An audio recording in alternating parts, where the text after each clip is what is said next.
Conga del Fuego Nuevo means Conga of the New Fire. Composition by Arturo Marquez. The composition starts off with three distinct layers. Their percussion layer is one that provides the rhythmical foundation and drive for the wind parts. And as such, throughout the composition, the percussion should be continuously strong in volume. The repeating rhythm from the alto clarinet, bass clarinet, bari sax, French horn, tuba, and timpani, that repetition emphasizes a short second note of that measure and a long first and third notes. The house-top accent implies short and accented middle note, and it acts as a lead beat into beat 2, so that second note happens just before beat 2. Initially, as these instruments set the tone for that conga rhythm, everybody in band at some point or another will play that rhythm, which includes that lead beat in the middle of that measure. The third layer is the running 16th notes in the woodwinds, and this introduction leads to a conga rhythm, letter A, which is the same as the measure 1 in the alto clarinet, bass clarinet, and so on. But here, when everybody comes in at letter A with that middle note accented, the important thing is to play that note very short. It's deceptive because the tie in some of the parts implies that there should be note length, but not so.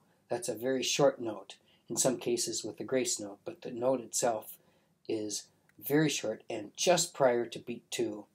Now, practicing the rhythm of that is important for getting the feel for the overall piece. The articulations require special attention. The pickup note to the first phrase of the first melody is a long pickup note, it's not short. And the two quarter notes are house-top accent quarter notes, so they're to be played short. The first note of the next measure is full value, and the second note is short again. When played correctly, that rhythm should be do-da, do-da, da, do-da, do-da, da, da, da, do-da.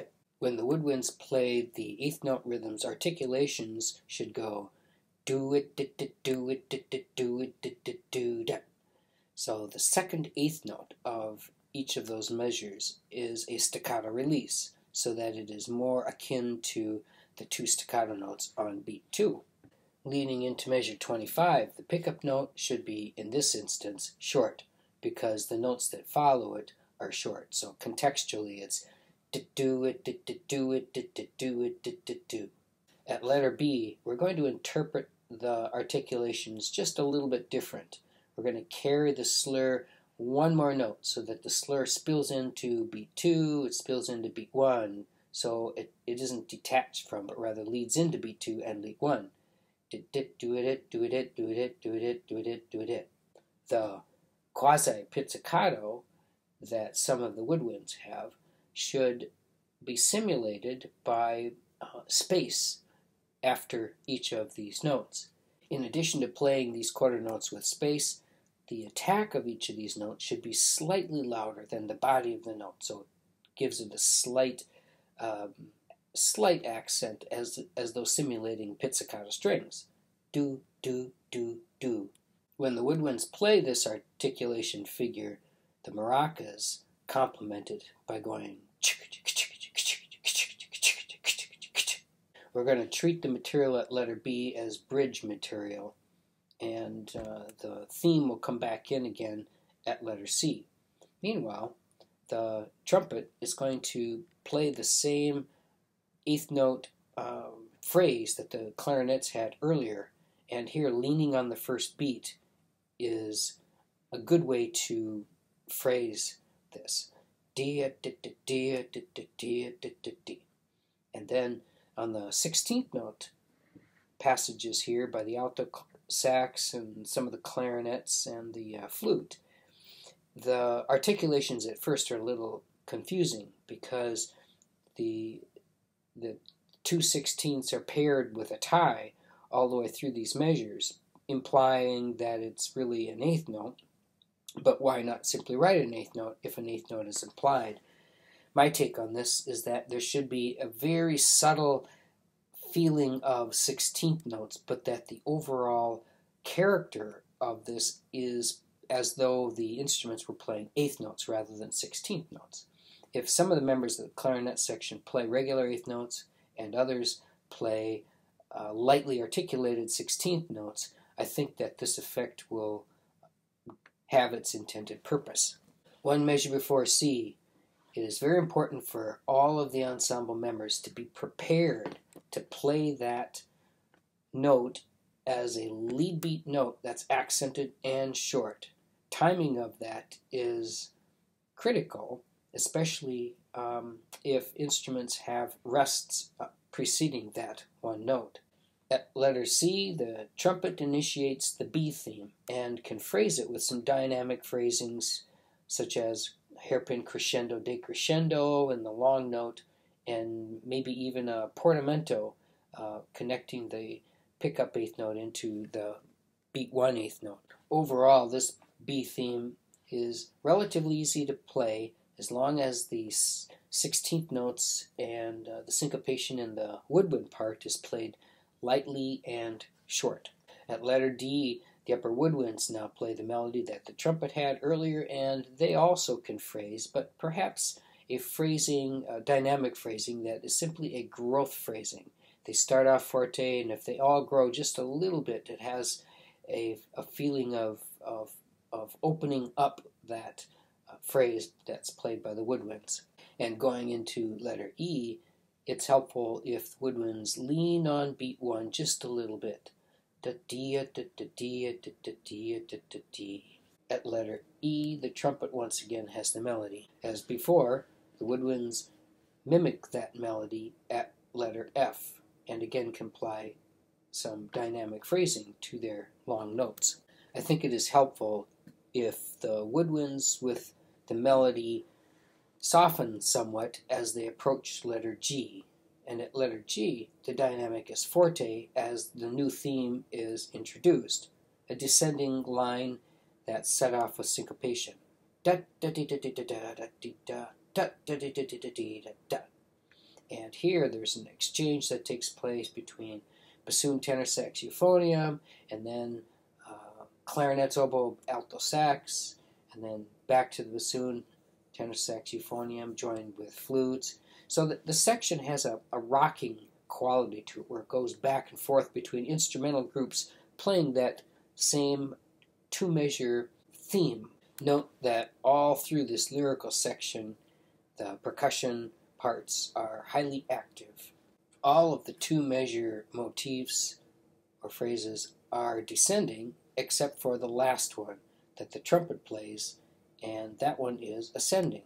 At letter H, it looks like the first measure is the first measure of the following phrase, but it really isn't. At letter H, that one measure actually belongs to the previous phrase. It's the last measure of the previous phrase. And one measure after H, where the two quarter notes are really the beginning of the next phrase and the next A section, returning to the main theme.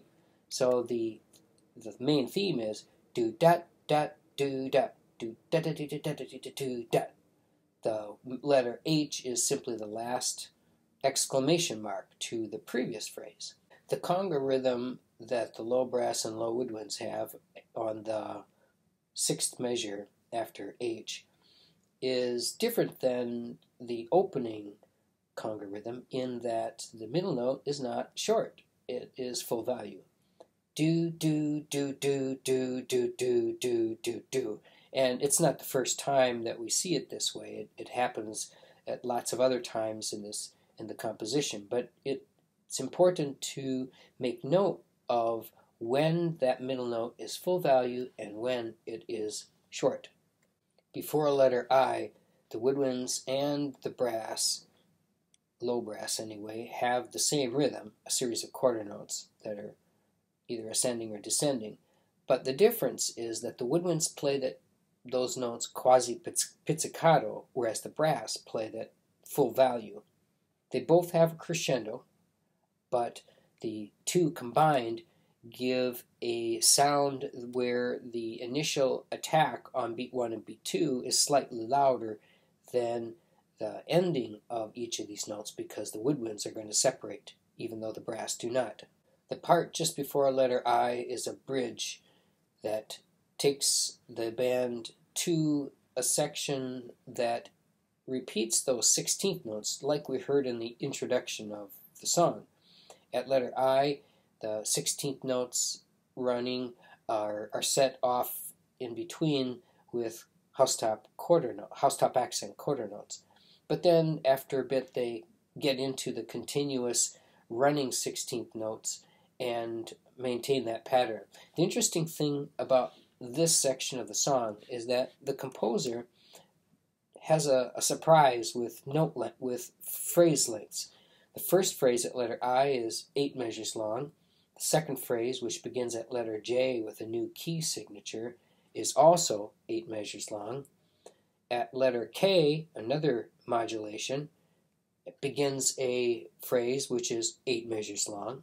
So the ear gets used to hearing and expecting 8-measure phrases, but the surprise becomes on the 9th measure after letter K, because this phrase is only 6 measures long.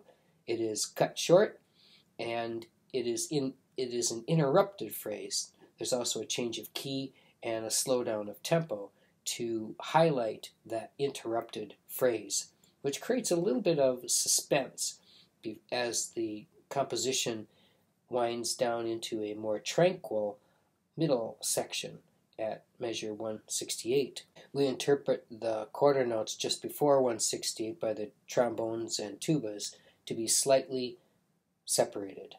The melody that is introduced by the trumpet at this tranquil section is really the same melody we heard before in the B section. It's just a slower tempo and in a different key signature. But the same sort of dynamic phrasing should apply here, and portamentos in a few places, and production of the notes that make the trumpet sound slightly improvised.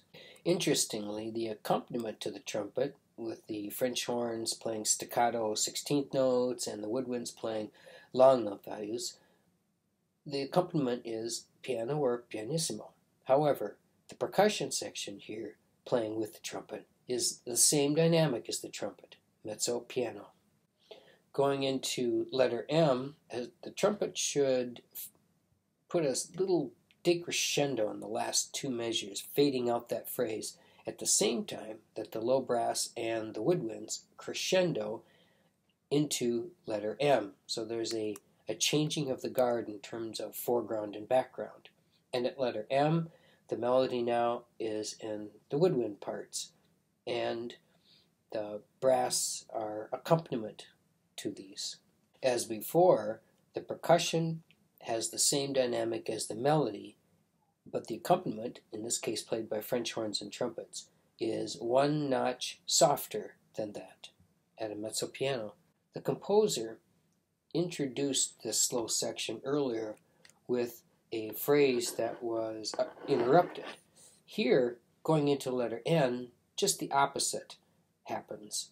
The phrase ending is an extended phrase of 7 measures as the ensemble leads back to the first tempo.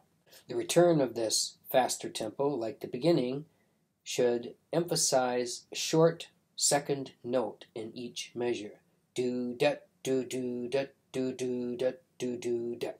The exception is in the French horn part, where these notes should be played full value instead of short on the middle note. This section acts as a recapitulation. The material here is the same that we heard on the front end of this song, and so the same articulations that we had earlier should be applied here. At letter P, we have again that descending 16th note syncopated theme, and as before, most of it is descending. The last measure of the phrase is an ascending line, in this case by the trumpet and tenor sax and alto clarinet, bassoon, and flute. Between letter P and letter Q, there's some writing in the flute part, which is at first a little mysterious.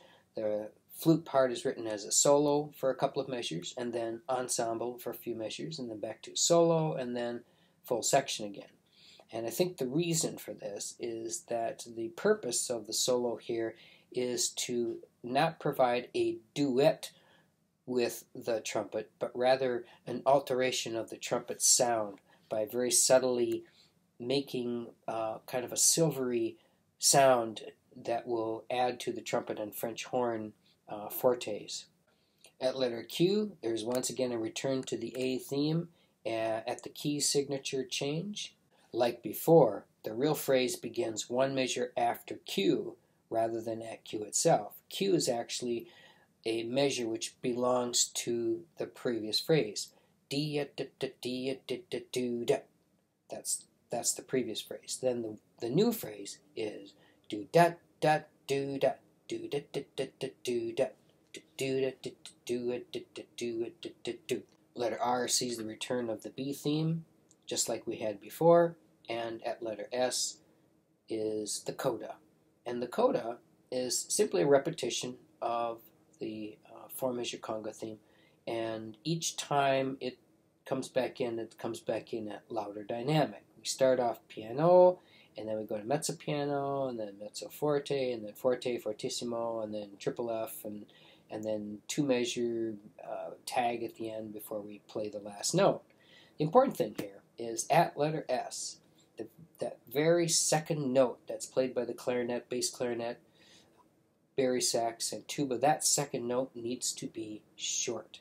And all of the section members need to play it short in order to get that articulation correct. If one member plays it long and everybody plays it short, it sounds like everyone is playing it long. It needs to be totally unison, short second note. In contrast to the asymmetrical phrases we heard in the transitional parts of this composition, this coda has very symmetrical phrasings all the way to the end, except for the addition of those last two additional measures.